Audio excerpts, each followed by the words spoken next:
Hey, Travel to Europe with toddlers? Are you question mark, crazy? question mark, exclamation point. Boy, girl, mom and dad here for the good times and the bad. Gender norms and stereotypes to making sure that the butts are wet.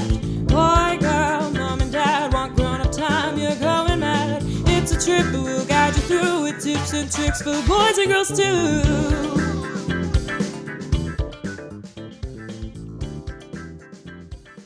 This is episode 36 on the Boy, Girl, Mom and Dad podcast with Lauren and Nick.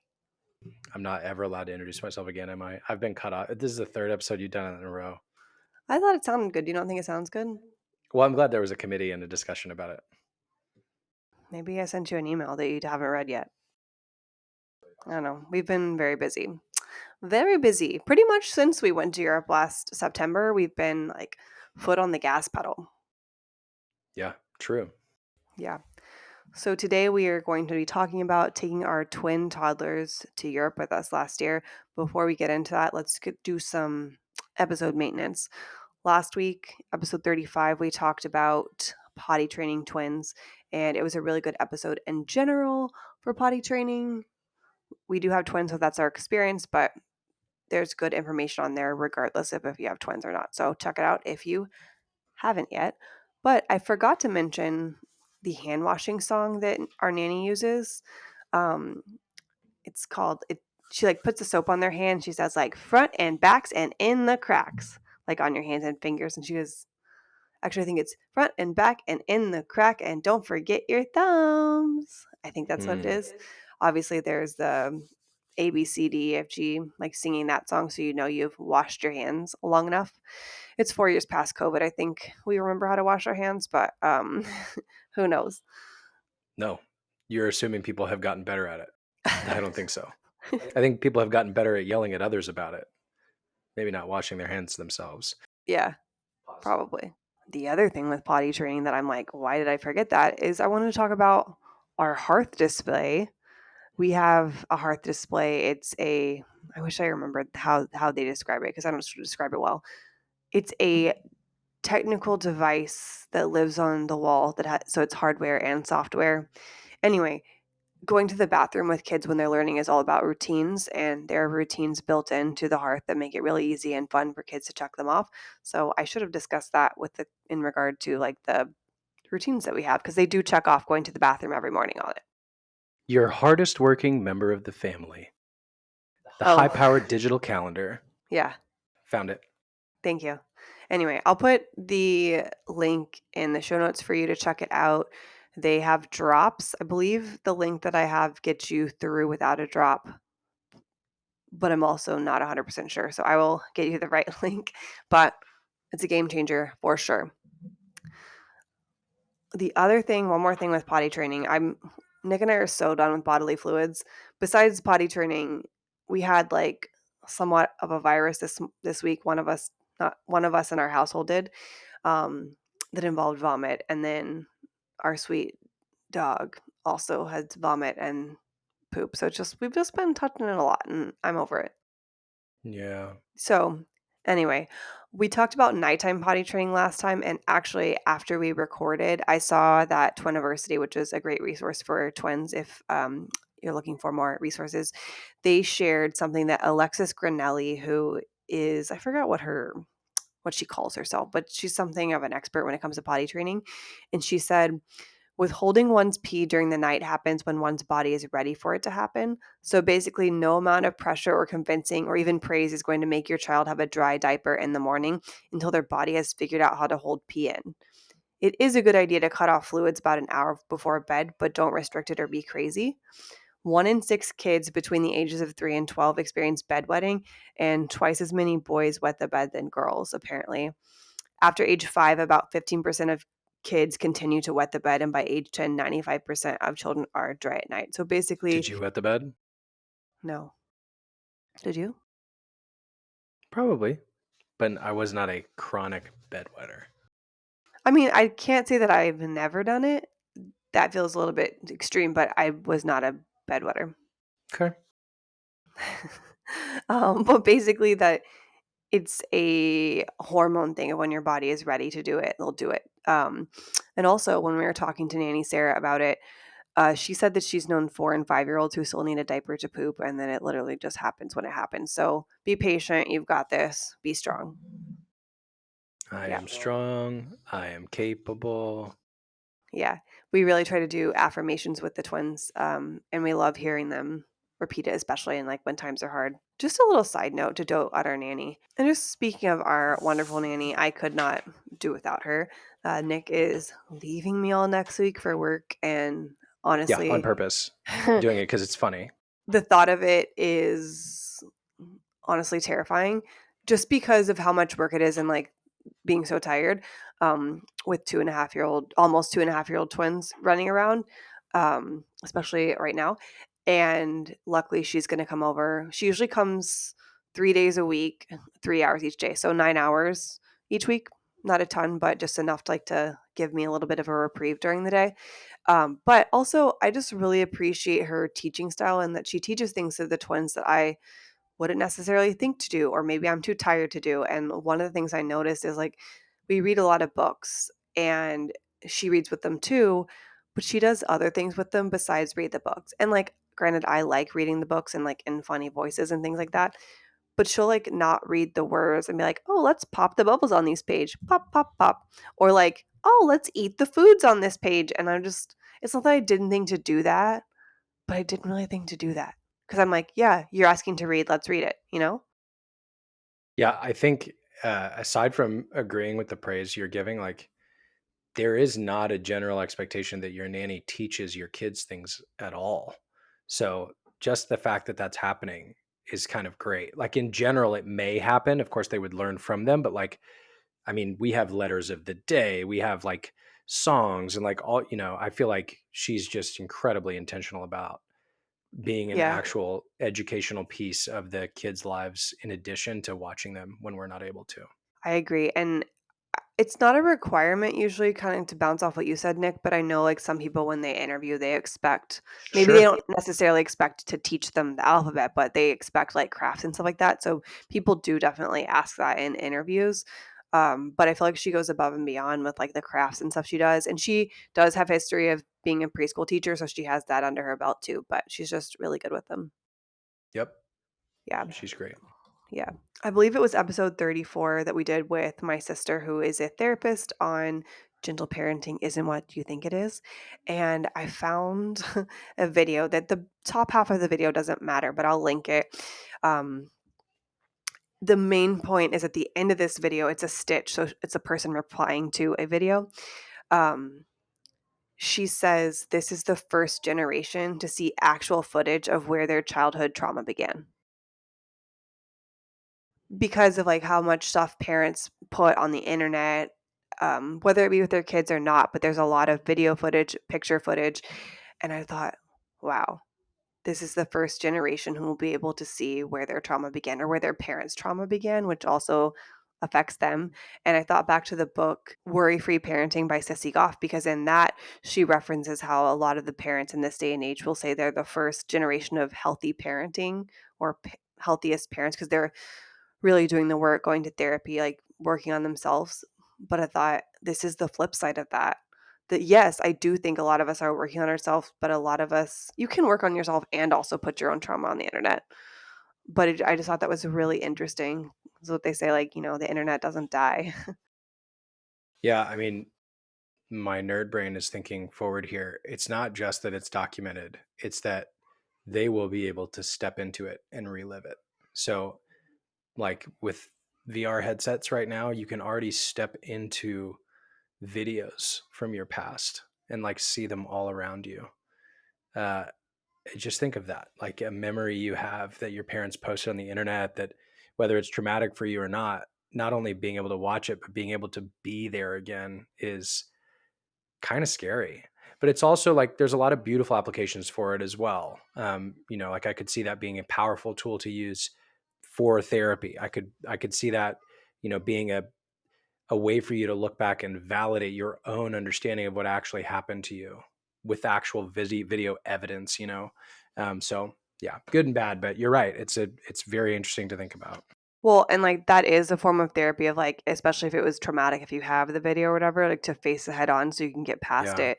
But that's what I think about. Maybe it's a controversial thought, but the video that I'm referencing where she says that at the end, it was in response to a video of a mom saying just like, "Oh, boy moms are different and that like my boy in my heart, oh, it's just something special." And she has a daughter and it was calling out her blatant favoritism and like how she feels about her son and posting and it's no longer on the internet, but people, save the video and stuff like that. So it is videos of it still exist.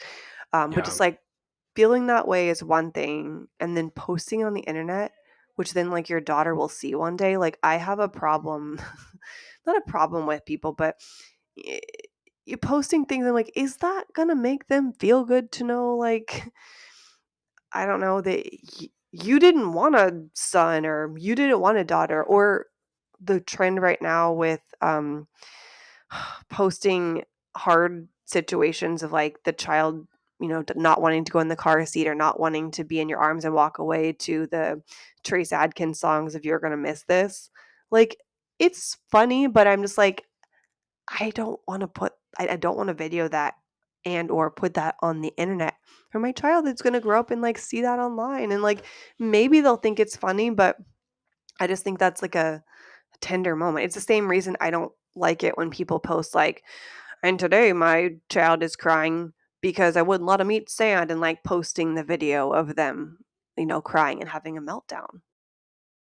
I think our boundaries for that are just different than other parents. I agree with you that I also wouldn't want our upset kids to be on the internet in that way. But, it can also be argued that their presence, even joyful presence on the internet, without their real participation or knowledge, is equally traumatic. Yeah. So it's something to keep in mind. Like, be at least cognizant of what you're recording, what you're posting, what you're making public. And to your earlier point, nothing ever dies on the internet. Yeah. That again could be like a whole topic, but let's get into Kind of today. should. Yeah, noted. Taking notes right now. All right, it's Tiff time. We have a Tiff every week before we get into the main part of today's episode. And I have the Tiff today because I just thought about it. Nick is sad that he doesn't have the Tiff, but maybe next week, dude. So, As long as we know there's an imbalance here, because you've had like 9 and you gave me 1, and now you have this one again. So cool. okay. Today, the Tiff is just what do you call a item of clothing that is a little bit thicker, keeps you warm, and it's casual? Cardigan. Oh, that's not a bad answer, but I'm going into how I would call it a sweatshirt and Nick calls it a sweater. And then he calls a sweater a sweatshirt. It's a big problem for Lauren. I'm Can you just like, describe how that's affecting your life? if you ask me which sweater should I wear, Uh-huh. like I may not know what you're talking about because I'm picturing a like little bit more, or rather not as casual item as like a sweatshirt or a hoodie, Yeah. and you just interchange them. I'm so sorry. Are you are you going to be okay? Do you know what? I don't when you ask me for a bowl and you really mean a plate, it doesn't mess with me to this level. So I wonder what's behind the sweater, Why is this so tough for you? Also, I think it's funny that you expect that I would know the difference. Well, it's just that you call them opposite things. Like you also Yes, call. but if I don't know that they're opposite things, why is that upsetting to you? It's not upsetting. I just don't. I correct you, and then you don't ever correct it. You just keep calling them what they are not. Yep. I could get maybe calling a sweatshirt a sweater of sorts, but I cannot understand calling a sweater a sweatshirt. I think that your support is going to be low here in the You always comments. think that, and they always come back rallying for me. One time they have come back rallying for you, and it's because you chose the context of the clip we picked. So People also listen to our podcast and text me that they are on my side and they agree with me. Sorry, your friends who listen to the podcast text you and agree with you? Or That's DM shocking me. to me. Or That DM is me. shocking. Do they also support you? How weird. That's odd. I don't know what you expect. You're not wrong, and I will own that I'm not clear on the difference between sweater and sweatshirt. But man, do I want to know why you made this a tiff. Would we take our twin toddlers back to Europe? Would we do the trip again as is? Are you asking me? Yeah. Would we do the trip as is, like as it was? Yeah. Would we relive it? Yeah, that's what I Yeah. was gonna say too. And you might think that's a silly question. Nick was like, "Why not why would we talk about this?" But I'm like, people ask us that all the time. They literally thought we were crazy for a lot of reasons, whether it I don't think was that's a weird question. People did ask us that after and before. You're right. Like, yeah, it's crazy. yeah, and whether they thought it was crazy that we would spend all the money to take them over there or that we would bring them in general because it's not as convenient. We're gonna talk about it all today. But basically, to cut to the chase, the answer is yes, we would do it again and we would recommend it to other people. To set a little bit of background here is that neither Nick nor I had ever been to Europe before. It was something that we meant to do, and then the pandemic happened, and then I was pregnant, and then we had the twins. And we were gone for almost 2 weeks, like right under 2 weeks with travel. And I think that would have been a really long time to leave the twins, but also we wanted to experience it with them. So we brought them. You could kind of say that we were like creating and cultivating the guests we wanted to attend the trip with us. See, I mean, that's cool. What do you mean by that? It was more of a joke. Like Oh. it's not that we waited to go, it's that we Oh, created the life we wanted to take with got us. it. Got it, I understand. The babies, we made them. I understand now. Thank you for clarifying. We did that. Yeah, but we also made memories with them, and Yes. I know it feels silly, but, like, they still remember it and talk about it. They see a Ferris wheel, and forever, they will think the London Eye. That's what it is to them, which I think is so cool. It's not just, like, a Ferris wheel at a local fair, which is I mean, I love the State Fair of Texas, but I don't know, it's just kind of iconic. Yeah. I mean, we have a frame TV downstairs, and there's, some of our Paris pictures are up there, and both twins still look at it and they say Paris and they say Eiffel Tower. Yeah, and I've seen this might be cutting to the chase, but I'm just thinking of it. I've seen where people have recommended making like books. So what I should do is get some of those pictures and print them out and talk about what we did to keep the memories flowing. Because we kind of do that in general on a day-to-day basis of like going through the day with them of what we did today before we go to bed and then talking about what the day brings tomorrow, which I think helps with anxiety and just like knowing what's happening and what they can look forward to.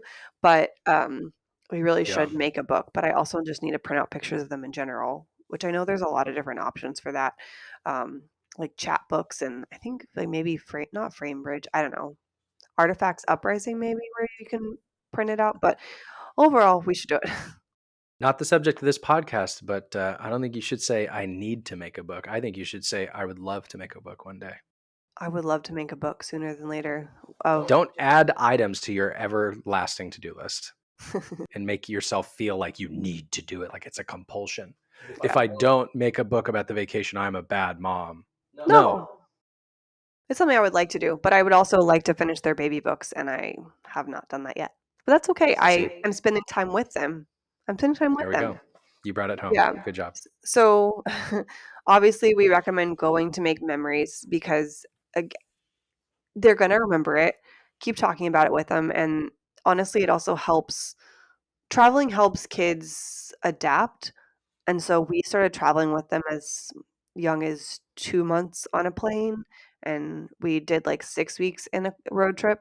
So, it's just a part of our life, and we wanted to introduce them even if it meant, like, a little bit not fun of a flight there because it's longer, but it was just to incorporate them into our lifestyle so we can keep doing what we love. I mean, the flight there wasn't that bad unless your sister. Plug for her TikTok. Yeah, my sister was thrown up on the flight there, but anyway, I know it's harder, but we do recommend doing it.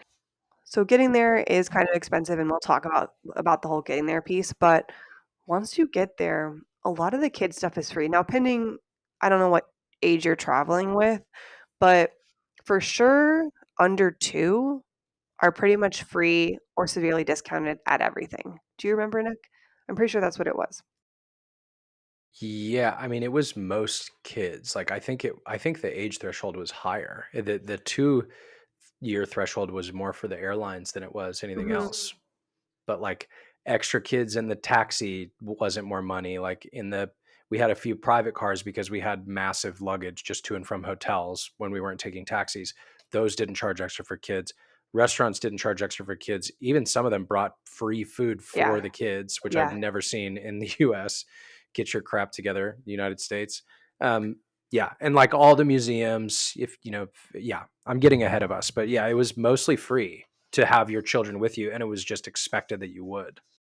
Side note, there are some restaurants where kids eat free, but it felt more sorry, in You're the right. United States, but it just felt very, I don't know, it's like they wanted you to be there. They wanted kids to be there, and it felt like very much more part of the culture. And if you're bringing a kid under 5, like 4 and under, I'd say a lot of the stuff is free, and for sure 2 and under is free. And we traveled literally like 2 or 3 weeks before they turned 2, so they were free for pretty much everything.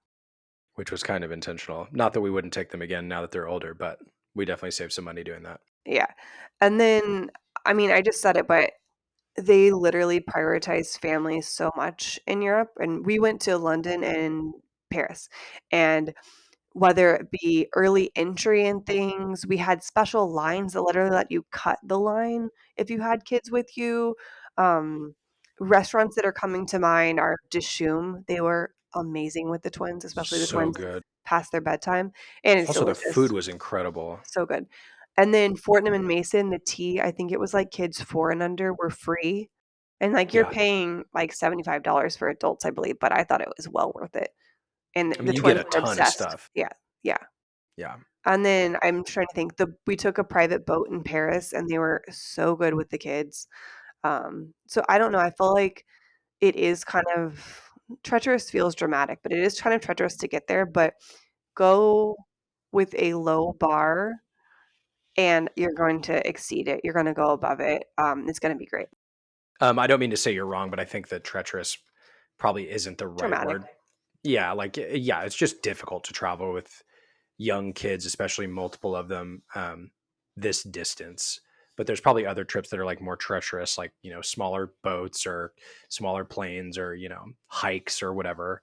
Um, I would say for the distance, this is a fairly simple place to travel to because it's such a big traveled city. But in a plane that long with that young kids it's a lot. I say treacherous, which I agree is dramatic because a lot of people we've talked to or know or just in general do not want to do that. They would say that Yeah, sounds treacherous and I don't want to do that because it doesn't sound fun. sure. So, yeah. Overall, do it. What we experienced in Europe, specifically London, but also Paris, is it's not just that the like institutions and the businesses are more comfortable and expectant of families with kids being around, but it felt very much to me like the culture and like the society was just happy that the kids were there. So like it wasn't just that the museums had let you into either the handicapped area or another big door to skip a line because you had a stroller with younger kids. Like the people in the massive lines to do that were expectant that you would go in front of them. And in many cases, offering such, even if the institution didn't. So I feel like, and not to just bag on America too much, but like if you cut a line for any reason in America, you get glares. And I feel like if we went to an LA museum and were asked to come out of the line by staff to go through the handicap area because we had kids, we would get looks from people. It would not be a supportive environment with the people around us generally. I know there are nice people, but like generally it doesn't feel that way to me in the place we live, um, in the cities we've lived in the past. But in London and Paris, it was that way. And another example is like when we were at Dishoom, which we just mentioned, the awesome Indian restaurant, um, it was like a super hard day. I don't remember why, but we were like, the kids were tired. It was at or past their bedtime. It took an extra hour and a half to get our table, which I don't think is Dishoom's fault. Like, they're just a crazy busy place, even though we didn't have a reservation either. We were just trying to get in. Get a reservation. Yeah, definitely there's get a your tip. reservation. Yeah, but like, as soon as we sat down, it was like, it went from this wave of, this is a crazy day. Like, should we even have gone to dinner? Which I think, Lauren, you said something to that effect. You were like, I just want to like be home and get to the hotel or go away. Like, I don't know why we did this trip. Like, you were in a low place that day at that moment, right? Even though we had good experiences earlier in the day. And then like the server came up and gave extra beautiful attention to the kids. And then like extra servers were coming over to like sit with them, bring them little things to play with. They were bringing them. I remember they brought like little snacks of stuff before we ordered food, for the kids to like have and be happy. Like, the servers and the place felt like it was joyful having the kids there, which was so cool to me. And I think that was part of like their culture specifically, because they're like, no, like that's I'm talking about the restaurant's Yeah. culture You mean like Asian and culture specifically, like Indian, East Southeastern Asian? Yeah. Asian, yeah. Of just like how that they were, and literally the waitress said that to us. Was like, no, like this is part of it. And I do think, it's like, is it the chicken or the egg? Like, is the society Yeah. like that over there because the society welcomes it? Like, which came first? You know what I'm saying? Yeah. Yeah. Yeah. And Because that's kind of my point too. I don't know. yeah, yeah, it was very different. And I think there's only one time I remember it being kind of weird, and that was at that bistro in Paris. That was like the worst time, like with the kids, not with the kids, but with our server there. I think was the only thing I remember Oh, about yeah. Yeah. having an Yeah. issue with. Yeah. But I don't think that was even about the kids. He was weird to us It too. was weird. The other, you're not wrong about the culture of that specific restaurant, but like, I also think of Fordham and Mason, which you just brought up too. That's a decidedly, London and English place, and I felt similar there. Like, Yeah. it wasn't a place that was near as loud and hustling and bustling as the Indian restaurant, but they like welcomed the kids. Like, we're bringing tiny things over to them. There were a lot of like, there were other kids there. It was just like, it just felt like this is normal. It didn't feel like what I've felt here a lot, bringing the kids to restaurants. We're like, oh, we're the weird ones here. Like, we're choosing to bring our kids out. And, we're absorbing the looks from the other people who don't expect kids to be in adult establishment kind of places. Like, yeah, it just felt You have a more relaxed. baby in a Yeah. bar. Yeah. Name that movie. It's Sweet Home Alabama. Maybe we talked about it, but I do think we got a couple looks in Fortnum and Mason, but it was from like a couple of the guests, and I think it can be somewhat of a touristy place, so I think it may have been more tourists, but the staff was amazing. I just remember changing diapers next to like two other families that had babies in tables that were like close to Yeah. us. And both of those families were from London. They lived there. Yeah, I will say though that your back was turned to the rest of the dining room, and then also when people look at you, you're like, "Oh, hi," and I'm like, "Oh, they hate me." So I think it's that viewpoint too. Yeah, that is a true statement. So I will see the people who are like looking like they're judging or glaring, and I just don't remember their faces or that it happened. Like, I glaze over it because it's not important to me unless you are like verbally threatening me or physically threatening me, or you're a danger to my family or my kids. I don't really care what you do around me. Like, that's fine. But you see those things, to your point, and you remember them and you hone in on them, sometimes to the level of not being able to see the positive things that are around you from other people. Yeah. But yeah, you're right. Like, of course there are outliers there, the same way there are nice outliers here. But just so I understand, are you disagreeing with me that it's a more comfortable place to bring kids out? I feel like that's our whole point, but it feels like you're backtracking. No, I was talking about Fortnum and Mason, that it was not the same experience for me there as it was in Dishoom. Oh, But Dishoom was loud, and the baby sounds were muffled. And in Fortnum and Mason, I had a good time, but I also caught glares and stuff because of yeah. the and they were happy the whole time, but they were loud. And so I Yeah. just caught glares and things like that. So it wasn't as much of a welcoming experience as far as the other guests. Like I said, the staff was Yeah, yeah, amazing. yeah. So no, I'm not backtracking. I think when I see yeah, that's helpful. I think when I'm thinking like society and the culture of the place we're going to, I'm not including the tourists in my head. So I'm not saying it's invalid what you're saying, but like I would not be surprised if the people that were glaring were probably just not, they're not from there, you Yeah, know? that's what I said. Yeah, yeah, gotcha. Okay, so we have all these good memories and warm, fuzzy feelings, but how did we do it? It obviously is not necessarily an easy trip to plan. And to be quite frank, it's why other trips that we had started to plan to Europe hadn't worked out, had they fizzled because honestly, it was overwhelming to plan. So, first of all, we need a travel agent. Hi, Meg. Hello. Are you Meg? I was saying hello next to you to Meg. Okay. Yeah. We used Meg Smith. We'll link her. She is amazing and she helped us in a lot of ways. First and foremost, obviously, with the trip, but I really value her opinion. She's extremely well traveled. She has great taste, and I just value everything that she gave us. Um, the knowledge that she gave us and shared with us. One of the biggest things that come to mind for using her is that we booked hotels, and that was with her recommendation. A lot of people had said to me, like, oh, book an Airbnb of sorts. There's other ones. Like, we did book a plum guide for our last night there when we were. This is probably just information that we don't need to give here, but we stayed in one hotel in London, one in Paris, and then we went back to London and flew to LA. So we flew in and out of London. And we stayed in a plum guide the very last night before we took the after we took the train and before we took the flight. Anyway, we Do you had want to say what Plum Guide is? Because I didn't know before. why don't you say it?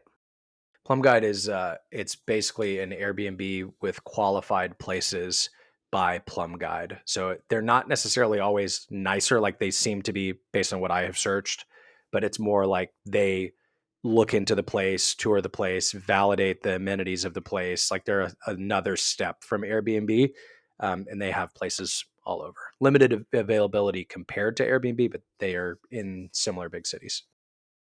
Yeah. So we considered booking like a plum guide the entire time, but Meg kind of talked us into a hotel, and the headline is, I'm so glad that she did because I think it was really just the right move for us. People had told us to go with an Airbnb type of style for kids. And like maybe if you're staying for more than 2 weeks, especially if you're gonna stay for 2 weeks in the same place, I could see how that's better. But for like a week or so, I would still go with hotel, I think for a lot of reasons. But one, it just felt, I think, safer.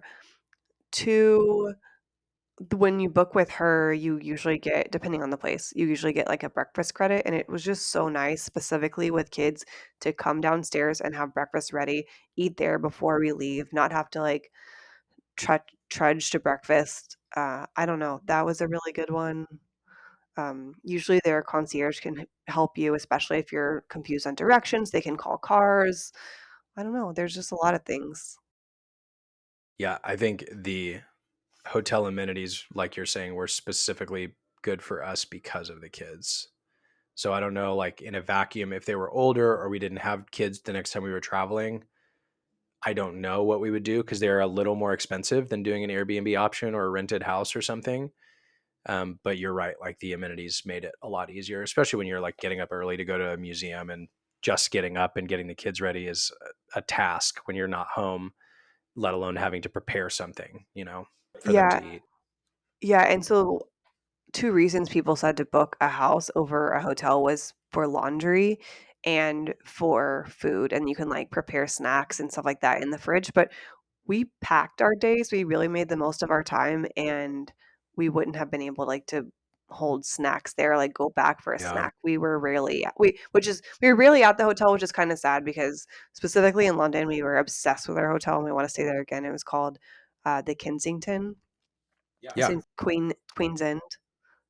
Amazing. Yeah. It was wonderful. That place is glorious. Yeah. We really enjoyed that place. So Meg, our travel agent, she can book things like hotels, but then also can help with your itinerary. She can book special uh, things or just basic tours that you need.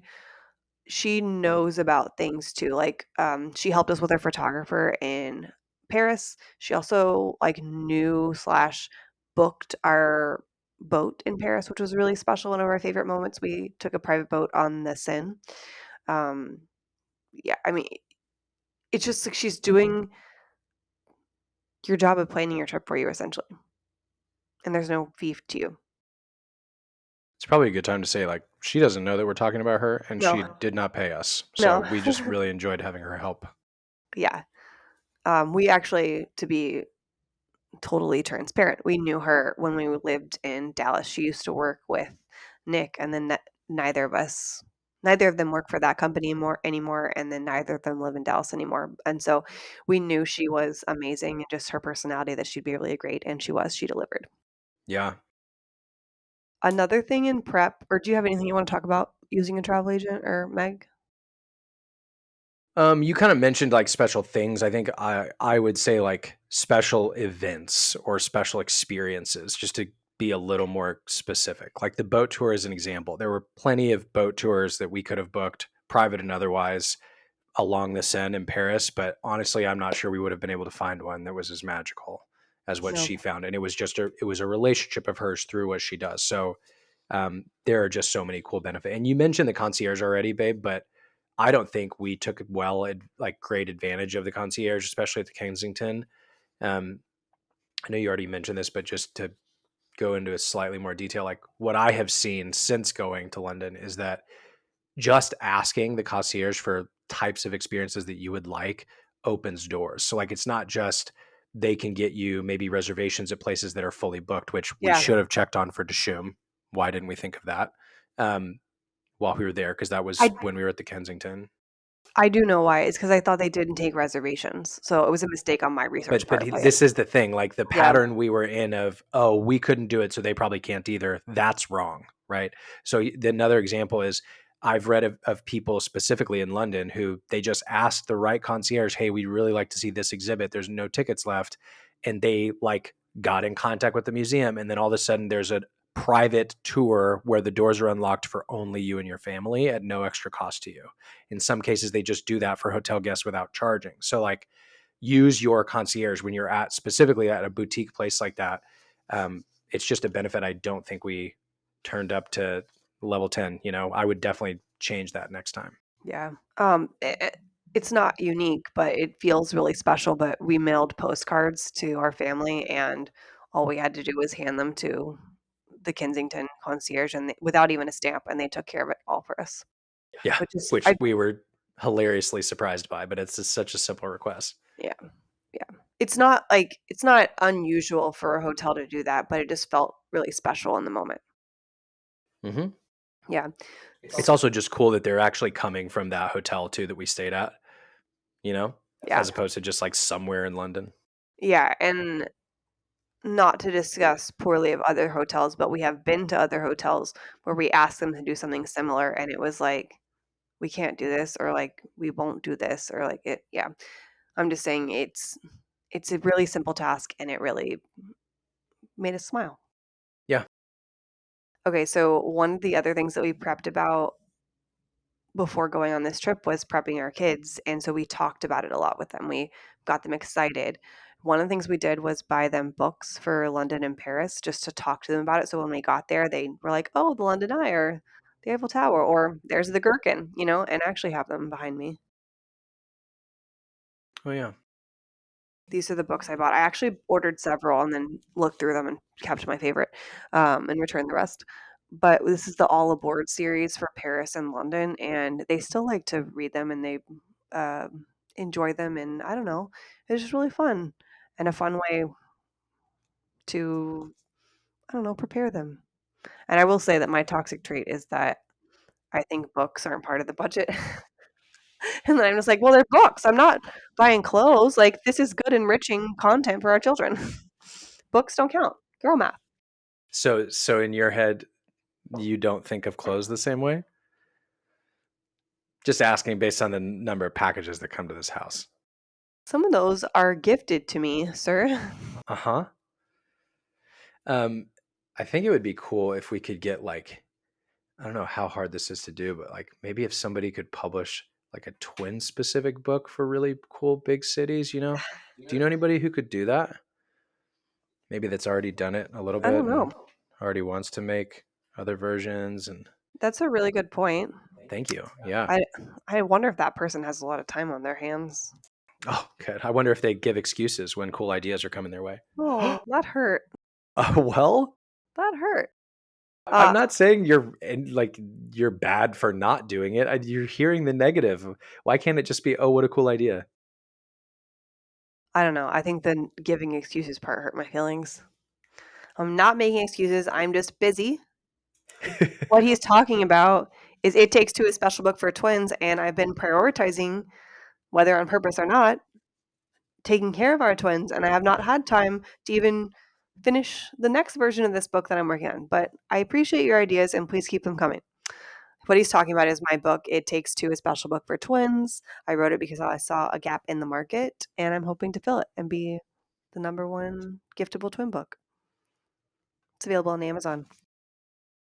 Go get it. Yeah. I think we kind of mentioned it at the beginning, but we brought my sister with us to help us. And so we could have done it without her. And so if you're looking to travel, you can do it. But I'm extremely glad we brought her. We looked at either bringing our nanny or her, and she is what worked out. Plus, it's great for her to have more like time with the kids. But we brought her just because we were traveling with two almost 2-year-olds, and it's a lot, especially, trying to catch trains and things like that. So it was great to have an extra pair of hands. And then also, we got to have a couple date nights because of her being there too, which we wouldn't have been able to do otherwise. Yeah, it was great. Thanks again, Emma. Sorry about what happened to you on the plane. Yeah. And then the only other prep thing that I can think about majorly that's important are passports. And so we got the twins' government IDs when they were about 6 weeks old. And we did that because it's fun. They're so cute. They're like, Nick had to hold their head up. Like, Very they're true. like, but also we we were hoping that it would fast track us through passports, and I feel like it kind of did. Passports, especially in 2020, we got it in, I guess, the end of 2020 is when we got them, and we got them in 5 weeks, just like No, it total. was the next year, wasn't it? I think we got it. Are you talking about ours or the kids? I'm so sorry. You're correct. It was 2022. Yeah. But even then, like, there was still, like, a weird hold on passports, and we finally got an appointment, and then as we were driving to it, they canceled because Yeah. the person didn't come into work that day who did the passports, and so we ended up driving to a, like, walk-up place to do it, and we had all their documentation ready to go already. They were ready to go. We took their picture at, like, CVS. You can take passport photos there. So we had those with us. There are a lot of benefits to having passports for little kids besides just a long trip, by the way. Sorry to interrupt you, but that's relevant right there. Like it even if you're not going to take a London trip like we did, you should get the passports because it'll be way easier for you to decide to take a long trip if you want to, especially an international one. But B, like you can use that passport as an official second form of ID for your kids for anything. And if you're going to travel as a family, you should just always have it with you. It's just super convenient to have passports for your whole family as early as you can. Yeah, we travel with them domestically with the passports just Yeah. as a form of ID. And for those of you who don't know, it's also like incredibly easy to renew your passport compared to getting a new one. So just having them in the system and like already having had a passport makes any future trip their whole life way easier. Yeah. The thing that you may or may not think about is global entry. And Nick and I have global entry and I've had it for 8 years-ish.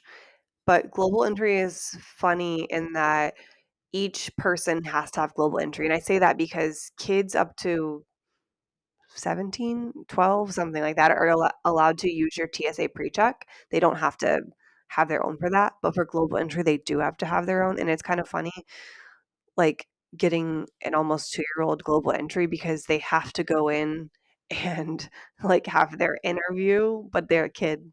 Yeah. Like they can barely talk. And so we did get that and we would recommend getting it because you will not be able to use your global entry if you have it unless they have it. And it is so fast. I love having global entry. And we actually couldn't really get an appointment for that either. And we went to a walk-up place, or what we thought was a walk-up place in San Diego, and they took pity on us because of how cute the babies were. No, so I did Oh, sneak us one appointment, that's but we right. had one for the twins, which is not allowed. And we got real lucky, I think, because we were nice that they let us process the other twin as well because they weren't so busy. And we'd driven from LA to San Diego, I think, too. Right, which They took we pity on us. definitely directly mentioned. One thing that you may not even know, Lauren, since we have traveled, a temporary visa policy has gone into effect for any length of travel for Europe.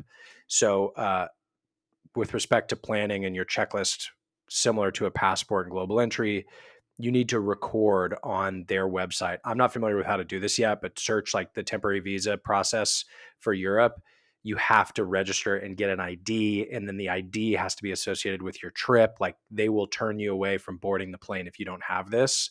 So, mental note for us in the future, babe, but also anyone traveling with children, you have to have them on the visa as well. They have to have their own number. It's apparently not a difficult process. It's just an extra step compared to those of you who have traveled internationally with kids before. And also to specially clarify what you said about TSA, Lauren, it is correct that under, I think it's 13, can use TSA PreCheck, assuming they're traveling with a parent that Yeah. also has TSA. So it's not just that they get to use it in general, they get to use it and latch on to the reservation of their parent. Yeah. You've called me babe twice on the podcast. I don't think you've ever said that on the podcast. Oh, is it not common knowledge that you're my babe? I was just saying it was cute. I wasn't saying it defensively. I was just saying like, oh, you don't normally do that on air. Hey, babe. Yeah. The other thing I was going to say is I think that's something Meg could help you with if you book through her as a travel agent. So just a side note. Definitely ask. I don't know if that's the case because I think it's something you might have to do, I like meant similar to a passport. I meant walk you through it, like Oh, give oh, you sure. tips, ideas. It's confusing. That's Yeah, what I yeah, mean. I don't remember if I said this also, but just one other thing about Meg is that she can book your transportation. I think we said that, but has the ability to book your flights. She didn't book ours, which we'll talk about why in a minute, but she can book your flights. She booked our friends. She booked like the special car rides for us that had the car seats in there, for the airport to destination and like to Versailles. So there's a lot more she can do than just book your hotel. yeah. Anyway, the first day of spring was yesterday, March 19th, and I just want to say that Primally Pure brought out their springtime and summertime hand soaps, and they smell amazing. We have I'm going to butcher the name of it, but it's the sweet sage scent, sweet sage scent, something like that, and it has Palo Santo and other floral scents, and it is so good. It literally makes our bathroom smell amazing after we wash our hands. So yeah, if you want to check out their new seasonal scents that they launch when it's springtime and summertime, you can use code BGMAD. for a discount on every Primally Pure order you have. Go get it. Okay, so packing. Packing was kind of gnarly, but I think we did amazing, and that is because I prepared ahead of time. I literally had an outfit for every single day already picked out. I had like a note with pictures of it, and then we used packing cubes. Nick's mom got us packing cubes, and we definitely packed with that, which I think was helpful, especially. Thanks, Mom. Yeah, thanks, Kim. Was helpful with just the days because I also put little strips of paper in there that was like Monday, Tuesday, like so I could remember, just making it so easy for us to pack and unpack. So I would just be meticulous about your clothing. It's something I like personally care about, especially because I knew we'd be taking photos. So I did kind of coordinate us, not in like a matching Disney shirt kind of way, but just like in an, oh, these outfits are appealing together type of thing. Um, and so I recommend doing that. You can also, if you don't want to just use images and create a folder on your iPhone camera, you can also do the like copy paste thing where you put them, you can literally take a picture of yourself and like, you know, Photoshop it, but through iPhone and paste that outline of you into Note too. So there's a lot of options for you for that. But for kids So specific, oh, pause. Sorry. What she's talking about is background removal. yeah. You hold your finger on your picture and you'll see it like flash and glow and it'll pop out like just you and your outfit and you can drag it onto a note. So when she says Photoshop, she doesn't actually mean you have to go Photoshop it. It's way easier than that now. Yeah. Thank you. Thank you, IT man.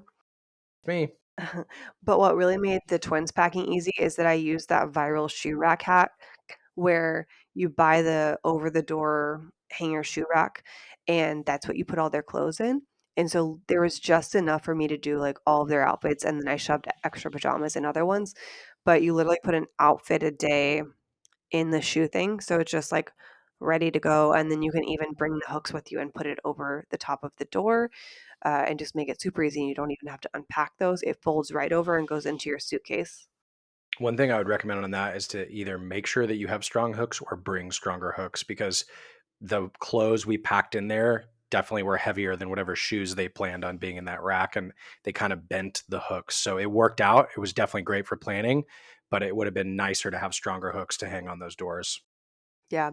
I will say that it's really hard if you're going to use it in wintertime just because you're typically, packing sweaters and really fluffy, bulky things. So it works better for summer to fall, just as a side note. How many suitcases did we travel with? 3? Well, I know we bought one while we were there, but did we do 2 full size plus one? So we did at least 2 full size, and then I think we had 2 carry-ons, 1 or 2 carry-ons. I'm pretty sure that's true. And then we had no, I think we had 1 carry-on. So we had 2 check bags, 1 carry-on, but carry-on suitcase. And then on the way back, we bought an extra carry-on sized. So 4 in total, 2 large and 2 like carry-on size. Yeah. But we did first class on the way there with points, and those tickets for Virgin Atlantic allowed us to add basically 50% more weight to each of the big check bags, which we used. So we had to have 4 on the way back. So just be cognizant of that, especially if you're splitting your fare type on the same airline. Yeah, to be specific, he's saying that we got extra poundage allotted to us on the way there that we did not receive on the way back because we didn't fly first class on the way back. Right. And so we ended up buying an extra one when we were there just to spread out the weight, but also because we bought stuff. So keep that in mind. I still think we did a really good job with packing and we used everything we brought.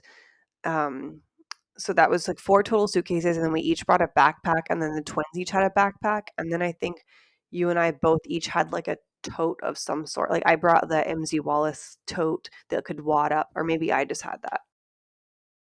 Yeah, I'm not sure. We definitely had a tote. You're right. We also both had a belt bag, which I would highly recommend, especially traveling in Europe just to avoid pickpockets. And before we went, Nick put the zip ties on it to make sure it couldn't be cut off.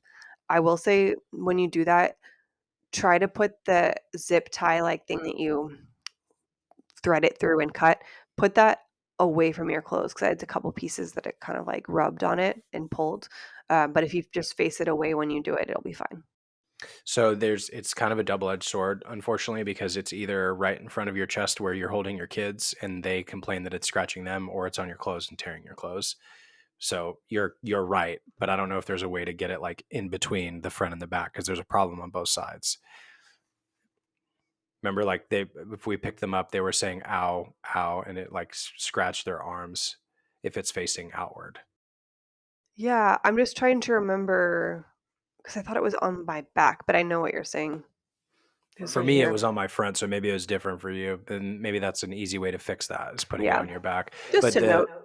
putting the zip ties on the buckle is what she's talking about, so people can't just quickly unclip and run away with your bag. Like they actually would have to pull it over your head, which is obviously harder. Yeah, it's talking about taking things away. Something that we did do was we bought Apple tags for the twins Air tags. specifically. Sorry, air tags. We had them in our suitcase, and we've had those since they came out. But we bought them specifically for the twins and pinned them to them. You can get like a safety pin thing on Amazon, and we pin them in like non-discrete, right? Non-discrete Yeah. location, Yeah. or would it be discrete locations? I think it's non-discrete. It feels opposite. We pinned them where you couldn't see them, like not on like their chest or anything. And I'm gonna let you figure that out. I don't feel like saying where we pinned it because we pinned it in different places, and you don't need to know where we pinned it. Yeah, So you can so take it off. luckily we didn't. Yeah, we didn't have any incidents where we had to use this, right? But for many different reasons that span from your kids run from you, which is normal at 2, to somebody is trying to take them, which would be the scarier scenario. If you have AirTags and you're hiding them either in their clothes or their shoes or wherever else, you have a way to get back to them and find them, or at least guide authorities to be able to do so if it's catastrophic and they're kind of really gone from you. Yeah. But that technology is really, really strong now. I would highly recommend doing that, not only for your devices that don't already have tracking in them, but for your people. I mean, honestly, like, we should have done that for ourselves. We should have. I'm just now thinking of this, but especially with a family unit, like, we should have done that with ourselves and pinned them inside of our clothes too. I think that we should have, but I know I brought mine from my keys at home, so I had one in my belt bag. Um, but it would have Right. been nice because also a side note is, like, our phones. Nick has T-Mobile, I have AT&T. He added the, like, $50 unlimited data package over there, and it worked great. I have AT&T, so does my sister, and there's a package that's daily. It's nowhere near the good rate of T-Mobile, and it didn't work. And that's a common theme I've discussed with people is, like, get an eSIM card because that's you're more likely to be able to use it. And, like, I don't mind paying for something, but to pay for something that doesn't work doesn't make sense to me. And there were times, like, just think about a map or calling a taxi, or an Uber if you wanna use that instead of a taxi. It can be hard, like, you don't necessarily know where you're going if you can't connect to Wi-Fi because my phone didn't work off Wi-Fi.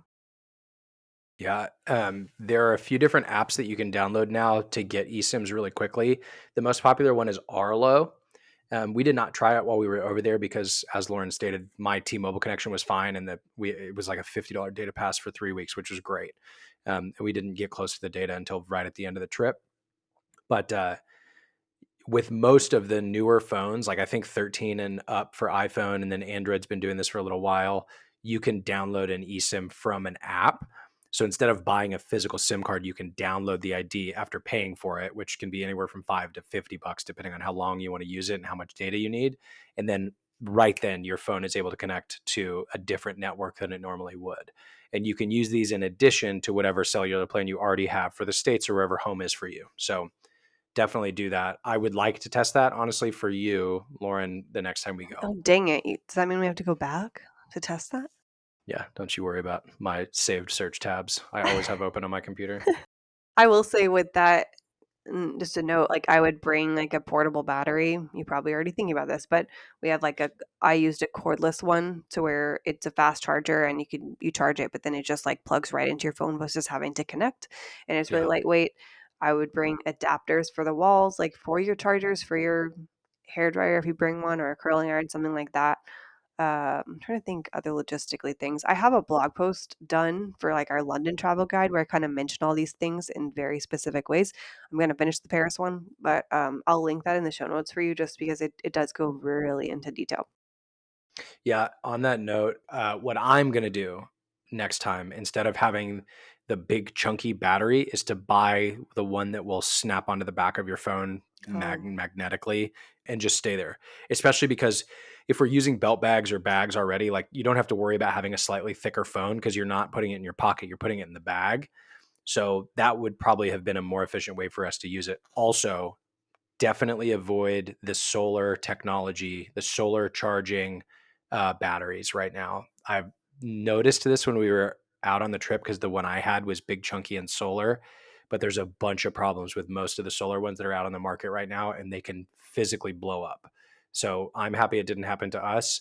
But you don't need to charge with solar unless you're, like, in a disaster scenario and away from outlets. So Lauren's advice about having, like, a little tiny charging adapter block and a small cord, or even a larger cord if you have a bigger bag, and just carrying that with you, that's going to be a lot safer than carrying a big battery that has a charge, like a solar charger or even a solar charger by itself. Do we still have that chunky solar charger? Is it going to blow up?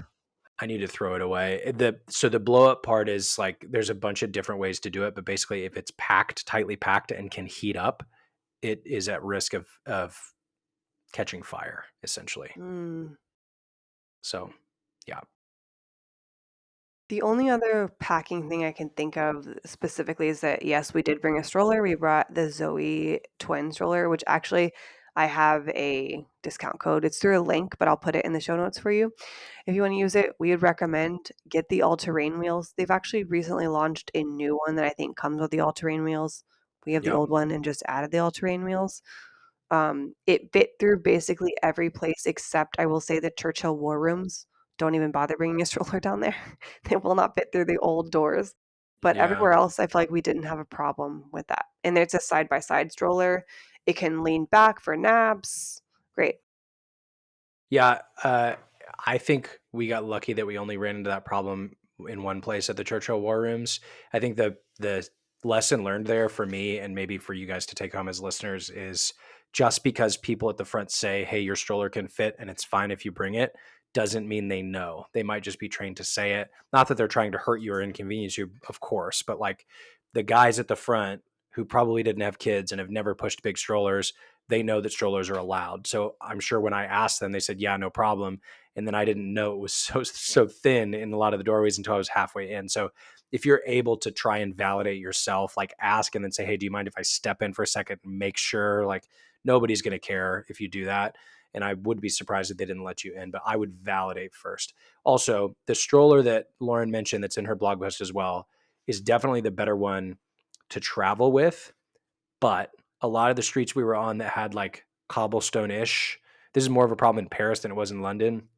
A bigger wheel with a tire would have been better. So like our Bumble ride that we have at home has a big wheel with a tire that would have navigated that terrain a little bit better. I'm also thinking of like Versailles, the gardens behind Versailles and all of that, like the dirt paths and roads. That would have been a lot better for the bigger stroller wheels, even though they're slightly harder to travel with. So it's kind of a trade off depending on where you may be going. If you're going to be at a place with less paved flat roads and flat sidewalks, you may consider the chunkier travel option, which would be better while you're there.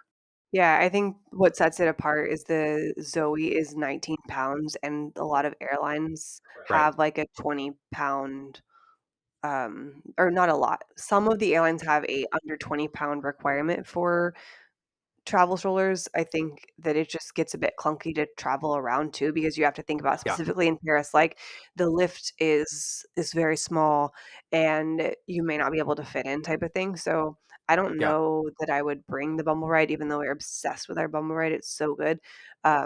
Ideally, we would want those wheels. I'm just not sure if they offer something like that on a travel stroller, which, yeah. I mean, I agree with do the research and make sure you're able to, but like I think we're saying the same thing. Like I do recommend the Zoe in most situations because of many reasons, but specifically that it's small and small for twins, able to fit through 88 doors, and it's under the weight limit. But like if you know you're going to a bunch of places that are like the back area of Versailles Gardens, maybe you're okay taking the extra burden of the bigger tile. That's what I'm Yeah, saying. maybe. I would do that. I remember Meg told us do not bring our jogger stroller. Um, this is a question we asked her. The other thing is that sometimes places won't let you bring the stroller places or in, like touring the Buckingham Palace. Like we were there the 2 months that it's open, and we had to park our pram to the side, and we couldn't bring it in. So we actually did travel with like a where the name is escaping me, a baby Baby wearing carrier, baby carrier. We both had one. I used mine. I think you maybe used yours once, if at all. The other thing we did bring were barely. two tush babies, which is how you can like seat the child on your hip without like hurting your back, which we did use more, especially on like Yeah. Buckingham Palace. We were able to use our strollers some of Versailles or all of them. I was expecting us not to, but I feel like we got to use it most places. We got through everywhere in Versailles with the stroller. The problem there, which is separate from the stroller itself, is that it is hard to get through all the rooms with the stroller. Super packed. It's not that the doorways are too thin. It's that there's so many people that are funneled through a small doorway.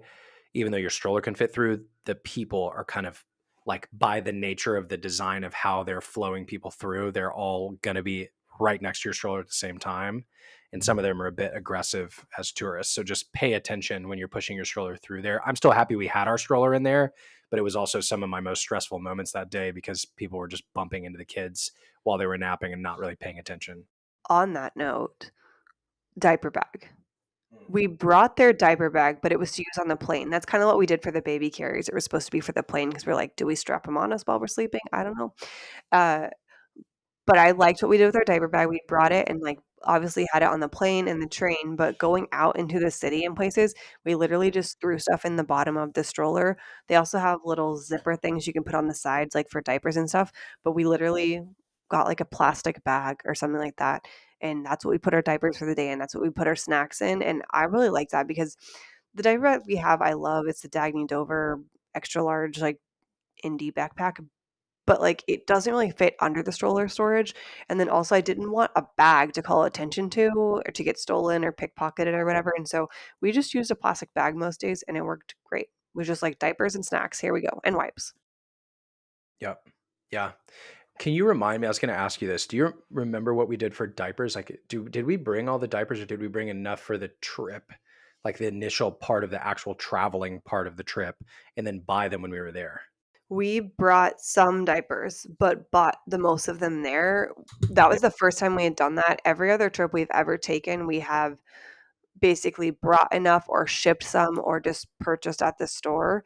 And so I think we brought like maybe 2 or 3 packs. The twins were not potty trained at this time, on purpose. We did not wanna deal with flights and potty training and all being out all day, etcetera. But I think we maybe brought maybe 50 or so, and Yeah, then we that bought the sounds rest right. there.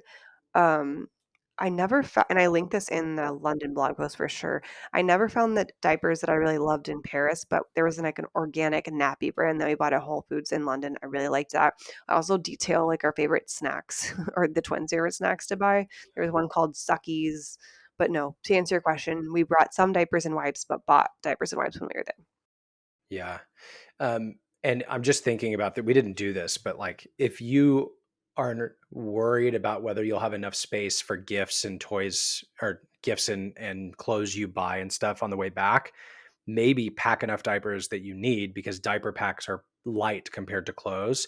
And that will kind of reserve the space you'll need in your suitcase Yep. for whatever else you want to bring back in addition. That way you don't have to buy an extra suitcase on the way back when you buy stuff. But that's only if you plan on getting a bunch of stuff while you're there. If you're going to places like Europe, most areas of Europe, London and Paris, you're able to buy diapers there like we did. Yeah, Nick, like, ran and bought us one at Marks& and Spencer that last night before we flew out the next morning just because we Yeah, needed the greenie. space. Greenie, yeah. But as far as getting there, Nick kind of already mentioned, we used points. Nick scoured the web and found this amazing deal to where we literally flew there on points. Our flights were all on points. We flew there on, like, the kids were free, like Lauren said, plus a little bit of a fee. We used basically points plus a fuel charge of just under $1,000 or something for both of us. But the flight itself for those first class tickets, which we never would have bought with cash, would have been like 18 grand total for both tickets or something. So yeah, use your points, transfer them to the partner you need. So transfer them to the airline you're going to use the points on, and then buy on that. I wanna clarify because I think I understood you, but it sounded weird. You said the kids were free plus a fee, but it wasn't a fee for the lap event. You're just saying the fee for you, like, the extra, like, charge after using points you're talking about, not a fee for the No, kids? that's incorrect. So Oh. with international flights, they will charge you a fee for children, even if Oh, they're a under lap infant. two. Okay. Yes, even if they're a lap infant, it's a very nominal fee at lap infant. But it is a fee. It's essentially a fuel surcharge fee, and it's pretty consistent across all the airlines for international travel. I think it was $40 per kid, Okay. Interesting. maybe. But we didn't have to use points. We didn't have to, it was a small nominal fee compared to the cost of the tickets. Uh, most, I think they do like, it's either 5 or 10% of the cost of the ticket is the normal rule if you're paying in cash. So even if you're not using points, you're still going to get charged a portion for your lap infant. It's not exactly free for international. That's a big difference. Got it. Noted. The other thing that was that we had to buckle them in, and we've never buckled them before, like, on top of us. It was like an Yeah. attachment that the buckle was on top of us. We flew the lie flat seat, so first class there. And then on the way back, we flew just on, what's it called? Business class. We flew Virgin Atlantic, which has weird names. It was called premium, but yeah, it's their business class tier. And we flew bulkhead, which was the way to go. Oh yeah. That flight coming home was hard just because it was like the longer flight. The flight going there is shorter, and the twins were not acting up, but active up and like running around the whole time. So They were just awake, which I mean, they should have been. Nick and I didn't get a reprieve at all. Like our bodies were buzzing. Like, I think they maybe took a 30-minute nap, but I did like where we sat, and I would sit there again. We flew bulkhead, so there was a bunch of space in front of us to where like they could be. I mean, they need to be on your lap, but it just gave us more space to roam in.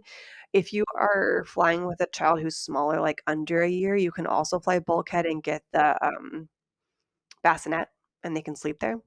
So that's something too. But I would definitely try to look into the business class bulkhead because you're going to be paying less than first class. To use the bassinets, you have to reserve them in most cases, especially with international flights. And the best way to do that, in my experience, even though we didn't end up using them, I had a lot of conversations about them because I thought we could use them, is to call. So be your grandparents, forget the internet exists, call the airline, talk to them about your babies, and they'll usually be able to either put you on the wait list for the day, depending on the airline, or uh, book you in one of the few seats that has bassinets because they don't always have them. Yeah.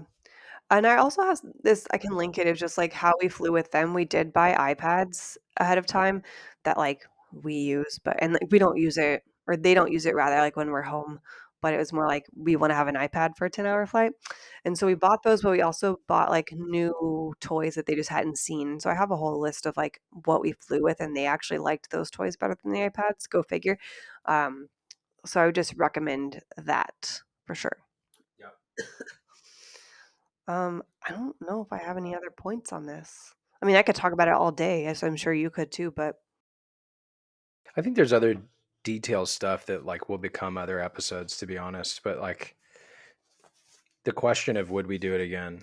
Yeah. The question of are we happy we did it? Yeah. And to be very transparent, like there were difficult and stressful moments. Um, not only with just us traveling, but because we had the kids with us. So, don't think, just like we recommend bringing them to restaurants here in the States or bringing them along with whatever you do in your life in the States, it's just as complicated to do that overseas plus some extra.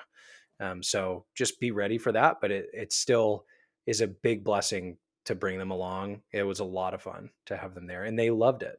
They really did. and like there were times where it was hard, especially with, like bedtimes or skipping naps and things like that. But even in those moments, they don't remember being upset in that moment. They were just having big feelings. And like one example would be we did the rowboats at Versailles, which we thought that they would love, but it was like nap time ish, and it was just all kind of a disaster. But literally, like the next day or so, both of them were talking about their rowboats like it was the best thing of their life. They're like, we did the boats and Papa rowed and blah blah blah, but like it was really hard and it was really hot. Like I don't blame them at all Yeah. for being upset. But again, they don't remember being upset. They remember it as, like, being a memory, and I think part of it is because for the most part, like, we kept our cool, like, we didn't get mad at them or anything like that, and so we were just ourselves, and that's how they remember it. Yeah. And another thing we haven't talked about, if you are able, use a day after you arrive and the day before you leave as like relax days or low plan days, especially if you have the kids with you. That I think that was something we should have changed. Like we tried to pack so much in, which was great, and we got to do a lot, which was great. But the first day and the last day with the kids were a little bit more difficult with respect to like their being used to the time zones and their naps and everything. It was tough those days. So just make them relaxing days. Yeah, and I literally go into so much detail on this specifically in the London blog post because that's where we felt it the most, and just to echo Nick, with the way that everything shook out, we just had a very packed first day and we were so tired. I think fighting jet lag, just to kind of delve into that a little bit, is that, I researched beforehand, they say you can like change the clocks or, do 15 minutes each day and like you kind of end up more adjusted. But I think it's kind of hard with kids and you can't always like make them fall asleep to follow that type of regimented schedule. Yeah.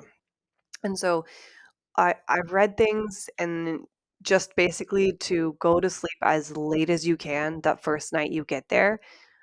And we could have probably stayed up a little bit longer. The main thing I would change would be like food. I think the twins woke up hungry. They were in pack and plays in at the base of our hotel and bed. They were in pack and plays at the base of our bed that the hotel actually had, which is another reason you can talk to a hotel directly. But Meg, our travel agent, made sure that the Kensington Hotel is like a very kid friendly place. They give them teddy bears. Anyway, I'm sidetracking. I would have brought food and snacks for them to have that night because they literally like crawled up like zombies out of their pack and plays onto our bed, and I think they would have fallen asleep with a full stomach. So grab a Yeah. banana, grab a yogurt, something like that where they can just eat and then go back asleep because their whole clocks were off. But other than that, it, I don't know how much I would have done differently to fight the jet lag. I would probably just stayed up just a little bit later and had snacks. I'd also seen where if you fly in the afternoon, like go outside, eat a big lunch, have a nap, like sleep till 3 or 4, and then wake up, go out again, stay out as late as you can, go to sleep, and then generally speaking, kids and you feel good the next day. Yeah. Yeah. But you would agree to be a little more relaxed on the first day, right? After you've Oh, slept. 100%. Yeah. It's hard because that first day was so regimented because like we had to hit certain things that were only available, but Yeah. I would have done it I'm differently. not upset that we did those things that day. Like I said, I'm happy that we had that much to do. Just if you have the flexibility of adding in it like half a day even on either side, do that. Yeah, agree. Agree. Yeah, I think that's really it. I mean, I'm sure we'll think of things that we could have covered, and like you said, we can do a whole nother episode on that. So if you have questions or you want to bounce ideas off of us, feel feel free to DM us at boygirlmom.com on Instagram, or you can email us at hello@boygirlmom.com. We're happy to help you, happy to give advice, happy to connect you to Meg, but I'll put her information in the show notes too. Yeah. But overall, we would do it again. Go in with like low expectations. Things will go wrong so that you can be surprised when things don't, and it'll just help you embrace the memories and everything like that better. Yeah. Do it. Bring your kids. Yeah.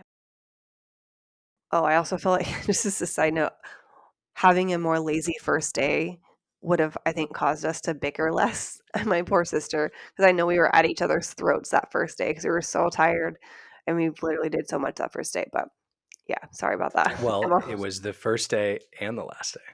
I thought about that as well. I just didn't say it out loud. Oh, But the stress of those days is what makes that come out. Not to make an excuse for it, but like that's part of the reason, aside from jet lag for the kids, that it'll just make for a less stressful environment. and I think I just wanted to say that because it's real. And like, if you don't fight Yeah. on a trip, like, wow, you're really, you're really great. I just don't believe that people don't fight on trips when they have toddlers with them. I don't believe you. If you tell me like we didn't have any arguments, you're lying. Well, I think that like people fight on trips regardless Sure. of if they have toddlers with them. You're right. I'm saying like, but if there's something that's going to basically guarantee that you're going to have an argument, it's the stress of kids. But still do it. But still do it. Yeah. All right, and it's time for our last segment, Ask BGMAD, where you ask us a question and we answer.